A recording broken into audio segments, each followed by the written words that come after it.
Hey sweethearts, welcome to my channel or welcome back to my channel. My name's Cammie and today I'm doing a video on traveling tips.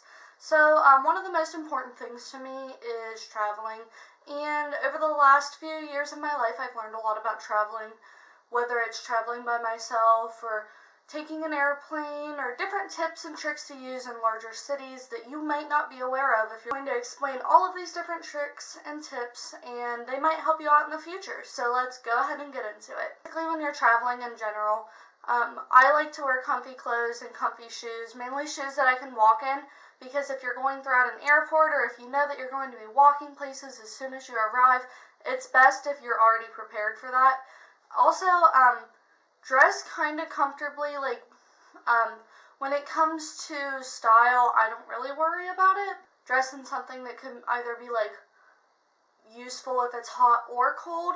So normally I wear a baseball tee and some leggings or something like that. So it is important that if you are flying that you keep an extra outfit in your carry-on, because it's nice that in case you get stuck at a place that you weren't really sure that you'd be at, or if your luggage gets lost along the way, that you have another alternative and you can just feel more fresh and clean throughout your journey.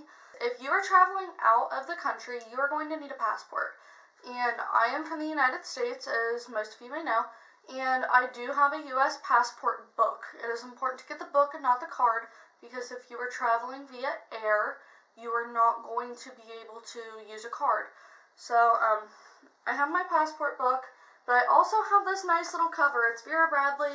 I got it several years ago, so I couldn't tell you how much it is. Inside, I just keep my ID here, and then I can put different cards.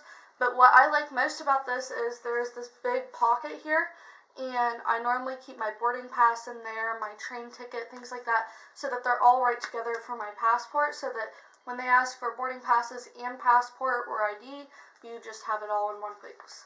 And it's actually very useful to have that easy access. You can even put money in there. Don't really know if I'd recommend that, but it's an option.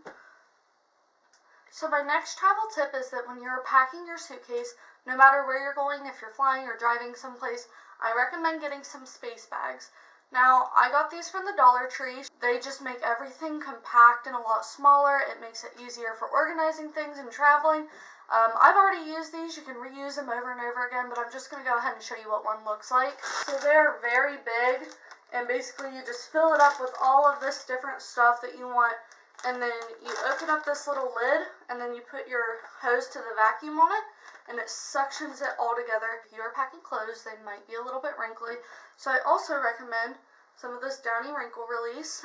If you don't have access to an iron, I know as soon as I got to France I didn't have access to any of that. So the next few tips are going to be about flying. Now, flying is something that I know a lot of people are scared to do, and it could be overwhelming or stressful, but I've flown a lot in my life, and I've learned quite a few things about that. So if it's a long flight, like my flight from Toronto to Paris was about 7.5 to 8 hours, I'm not quite sure, and it was a night flight.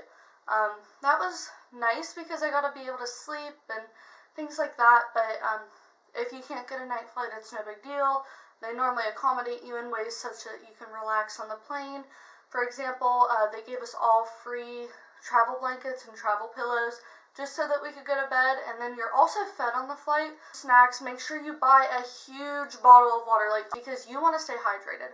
You want to avoid all salty foods, because when you're on a plane, you're in this compressed compartment. The air is not really fresh. I mean, you're sitting there for several hours in the sky at some points, and you're going to want to drink a lot, stay hydrated, and not have as much salty foods, because your body will swell being in such a compressed kind of air. So when the seatbelt light is off, and if it is safe, I recommend just taking a walk to the bathroom, or just standing up and stretching around just a little bit.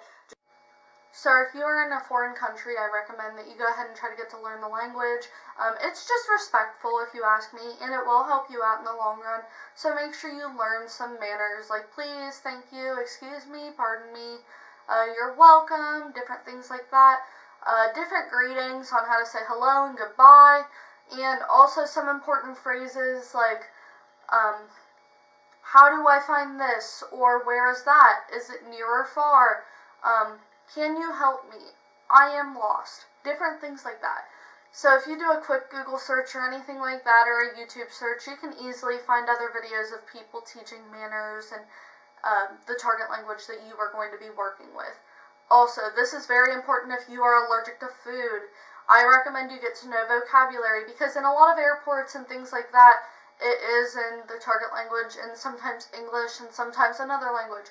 But a lot of menus in airports and restaurants in general, it's only going to be in the target language.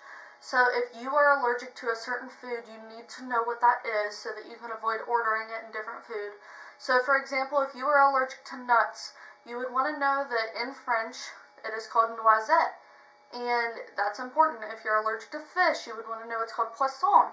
And it's very important that you get to know that, because if you order something and you have an allergic reaction, you may not be able to be familiar enough with the area that you can go to the hospital, or that you can communicate what's wrong with your body, different things like that. So just avoid that in general by knowing these vocabulary words.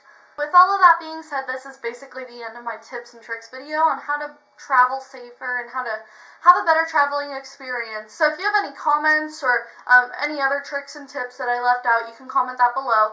Make sure you like this video and go ahead and subscribe to my channel and share this video so that everybody else that you know who is going on vacation might benefit from some of these certain tricks that I talked about today. So go ahead, like, subscribe, share, and I'll see you next time. Salute, sweethearts!